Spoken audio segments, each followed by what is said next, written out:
给延边。凄冷的雨夜，男人艰难地从泥坑里爬出。他像狗一样跟随了黑老大7年，只因被怀疑爱上了大嫂，黑老大就毫不留情地命人把他活埋。好在老天降下大雨，帮助他破土而出，死里逃生。可就在男人拼命向外逃脱之时，旁边竟然有人鼓起了掌。구덩이를 너무 약해 팠나? 아무튼 축하한다. 다시 살아나서. 随后，卷毛将男人带到一处仓库，命人用高压水枪冲去他身上的泥土。看着曾经不可一世的男人沦落至此，一旁的小弟们不禁笑出了声。而作为昔日的竞争对手，卷毛自然不是为了来救男人的，因为这一切都是黑老大的安排。他希望再给男人一次认错的机会，可殊不知此刻男人的内心已经发生改变，从未有过的屈辱感让他万念俱灰。他决定要让所有伤害过他的人血债血偿。男人名叫单宇，曾是韩国3大黑帮之一七星社的2当家。由于他做事胆大心细、雷厉风行，所以深受老大江会长的赏识和信任。这天有3个客人在 KTV 里闹事，单宇得知消息后立马赶到包间。他先是礼貌地向客人鞠躬道歉，然后让对方在3个数之内离开这里。하나,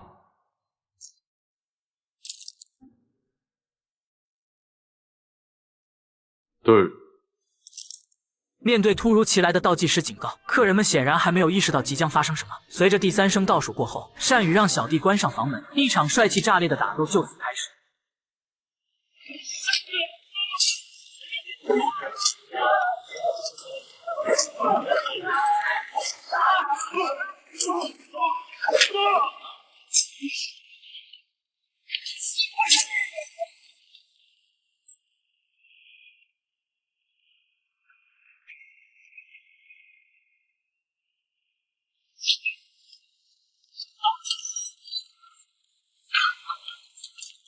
结束战斗后，单宇潇洒地离开了现场。很快，江会长就得知了此事，他对单宇的及时处置非常满意，但这却触犯到帮派3把手老金的权益，因为 KTV 的事务一直是由他来负责的。只不过昨天他临时有事，所以才没在店里。为此，江会长把他一顿臭骂，这也让老金对单宇产生了怨恨之情。等老金走后，江会长向单宇交代了一件私事。原来江会长怀疑自己的女友小雅最近可能和别的男人出轨了，所以他想趁自己去国外出差这几天，让单宇以司机的名义去监视小雅。如果发现对方真的有出轨行为，单宇可以打电话通知他，也可以当机立断，直接做掉这对狗男女。 걔들 관계가 그런 것 같으면은 바로 나한테 전화를 하든지 네가 알아서 처치를 해.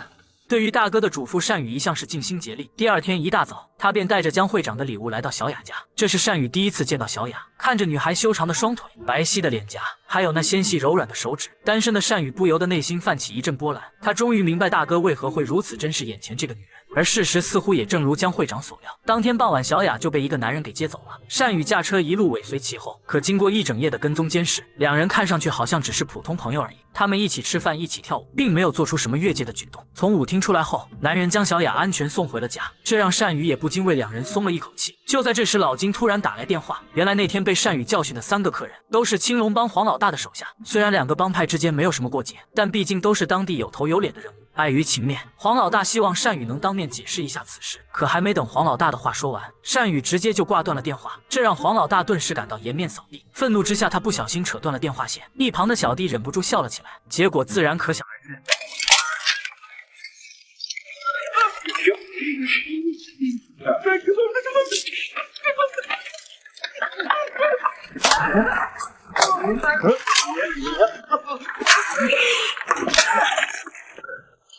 另一边，老金对单宇的处理十分不满，他认为单宇不应该把事情搞得如此僵化。可谁知单宇却把责任推给了他，毕竟那天他是为了帮老金的 KTV 平事。老金听后竟也无言以对，2人之间的矛盾因此变得愈发尖锐。在接下来的几天里，单宇每天都按时去接送小雅。这天，2人在一起吃早餐，小雅问单宇是不是黑帮成员，单宇听后顿时一愣，接着立马矢口否认了。尽管单宇平时做事果断狠辣，可当面对小雅的问话时，他还是下意识的想隐藏自己的阴暗面。 随后，2人一起来到琴房，看着小雅抚动琴弦的动人模样，单宇心中不禁泛起了一丝甜蜜的感觉。美妙的琴声如同微风拂柳般轻柔婉转，这是单宇此生从未有过的放松体验。可这时，一个电话却将他拉回了现实。原来，老金为了给黄老大一个交代，把对方约到了单宇的酒店，试图以此来弥补上次挂断电话的尴尬。谁知傲慢的单宇根本不给面子，表示自己是按规矩办事，并没有什么需要解释的东西。说完便头也不回的起身离去。面对如此不懂事的年轻人，黄老大下定决心要让他付出代价。而眼下的单宇根本无暇顾及这些，他的心里时时刻刻都在想着小雅。当他快马加鞭的赶回琴琴房时，看到小雅还未离开，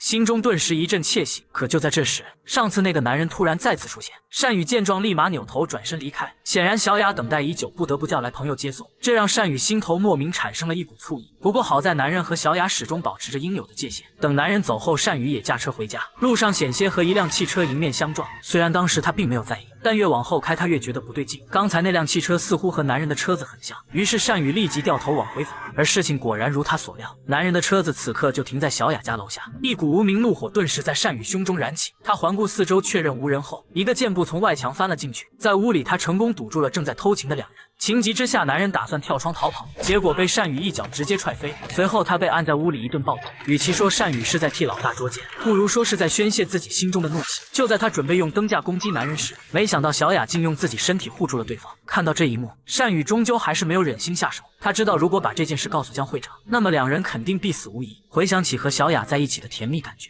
单宇最终选择放过了他们。他让两人彻底忘掉今天的事，并且从此以后不要再见面，这也是保住他们性命的唯一办法。可单宇冒着背叛风险做出的决定，非但没有换来小雅的感激，反而还遭到了对方的责骂。因为小雅当初和江会长在一起也是被强迫的，她早就受够了这样的生活。小雅表示自己会跟江会长摊牌，就算死也要摆脱对方的控制。单宇听后瞬间愣在了原地。回去的路上，他心事重重，因为车速开得太慢，几个富二代不停地朝他车子吐口水、扔烟头，这让本就心情不好的单宇立马怒了。他猛踩一脚油门追上富二代的跑车，将对方逼停在了大桥上。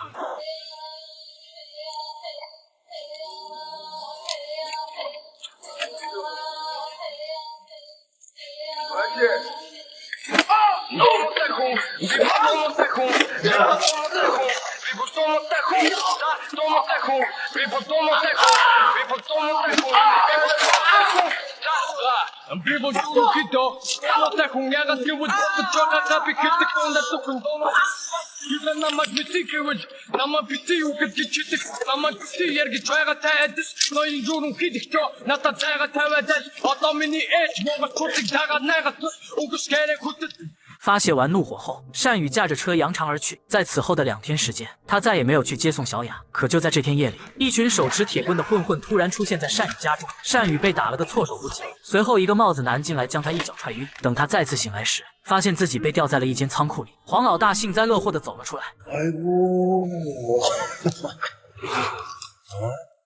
천하의 김 실장, 이게 무슨 꼴이야, 이게, 응?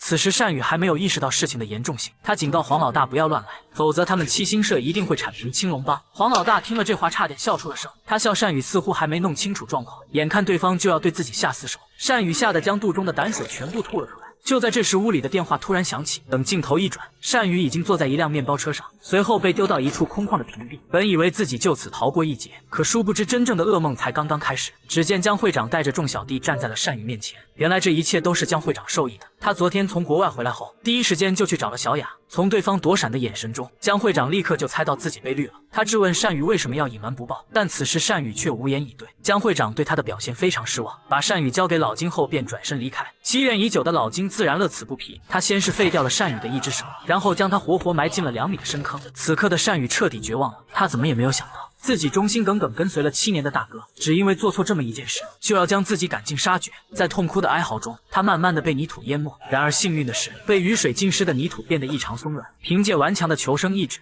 单宇竟然挣扎着从泥坑里爬了出来。但江会长早就料到了这种情况，他让老金守在外面不能离开，只要单宇这次能活下来，那么他愿意再给对方一次解释的机会。可经历了此事后，单宇的心彻底凉透了。他知道，即便自己真的解释清楚，江会长也不会放过他的，因为怀疑一旦产生，罪名便已经成立了。从这一刻开始，单宇下定了决心，他要向所有伤害过他的人复仇。趁老金过来收手机时，单宇偷偷用卸掉的手机电池向老金发动了突袭。小弟们见状立马杀了过来。尽管单宇只有一只手能够战斗，但他抄起一根带火的木棍，硬是打得众人毫无招架之力。随后单宇开始向仓库外面逃跑。一个小弟本想过来阻拦，结果他的头被按在墙面上一顿摩擦，惨烈的叫声瞬间响彻整个仓库。经过一番激烈的搏斗，单宇抢走一辆汽车，最终成功逃离了现场。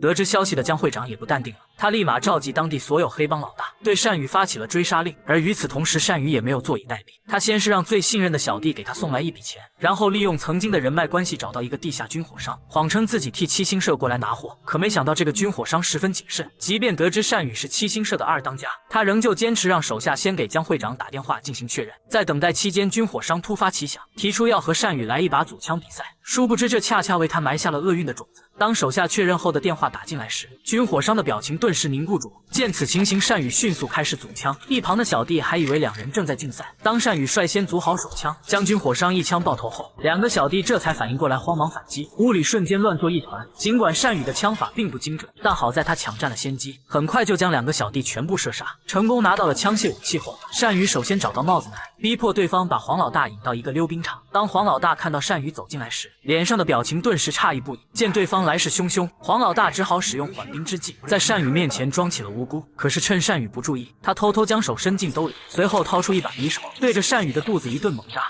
单宇瞬间跪倒在了地上。黄老大本以为自己已经得逞，没想到单宇从包里拿出了手枪。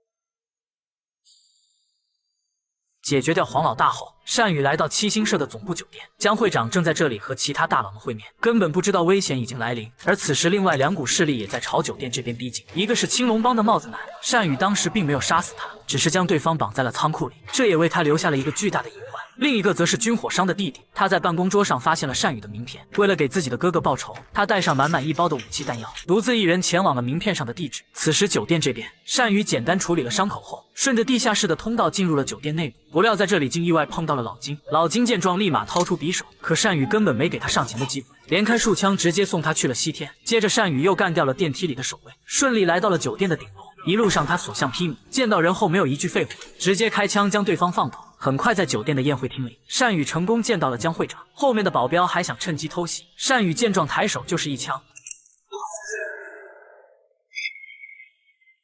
见此情形，其他人也不敢轻举妄动。正所谓胜者为王，败者寇。当单宇这次质问江会长为什么要对他赶尽杀绝时，江会长同样也是无言以对。可相比于大哥的处事方式，单宇则更加干脆利落。就这样，堂堂七星社的老大死在自己曾经最忠诚的小弟手中。然而就在这时，一颗子弹突然射向了单宇的头部。只见是帽子男带人闯进了酒店，单宇瞬间倒在了地上。不过子弹仅仅擦中他的头皮，并没有射中他的脑袋。趁帽子男准备上前查看时，单宇果断开枪射击，顿时引得双方在屋里一通乱射。一旁的帮派大佬们瞬间成为靶子，被乱枪射中，纷纷倒在血泊中。单宇趁机躲到了一个石柱后面。虽然帽子男的人也不敢轻易靠近，但凭借人数和火力上的优势，他们将单宇压制得丝毫不敢还击。眼看这么下去必死无疑，单宇只好冒着枪林弹雨快速转移到了吧台里。帽子男见状，立马带人向吧台靠近，他让手下拿起冲锋枪，对着里面一通乱扫。密集的火力让单宇身上多处中弹。他知道自己已经到达了极限，趁对方换子弹的间隙，他愤然起身将帽子男一枪爆头。被溅了一脸血的小弟顿时惊慌失措，单宇举起冲锋枪直接送他领了盒饭。面对屋里另一个敌人的疯狂射击，单宇不再找任何掩体，他将枪里的子弹全部射出，最终无力地瘫坐在了台阶上。此时军火商的弟弟终于找到了酒店，他顺势干掉了帽子男的两个小弟，随后径直走进屋里，看到地上的尸体和周围的一片狼藉，他不知道这里到底发生了什么。看着台阶上苟延残喘的单宇，军火商并没有当即了结他。临死前，单宇从兜里掏出手机，艰难地拨通了小雅的电话。听到话筒里小雅的声音，单宇脑海中回想起在琴房时的场景。他至死也不清楚自己是否真的爱上了小雅，但和小雅在一起的短短数日，是他这辈子都从未体验过的甜蜜时光。不过命运并没有给他多余的时间去回味。随着砰的一声枪响，单宇最终彻底告别了这个世界。有人说单宇的复仇荒诞又可笑，然而爱情的事谁又能说得清楚呢？单宇虽然这辈子都无法向小雅表达自己的心意，但他却用生命守护了这段短暂而又甜蜜的时光。相比于做一个看似体面的黑帮老大，或许这样的人生才是单宇真正想拥有的吧。电影至此全部结束。好了，我是力哥，我们下期再见。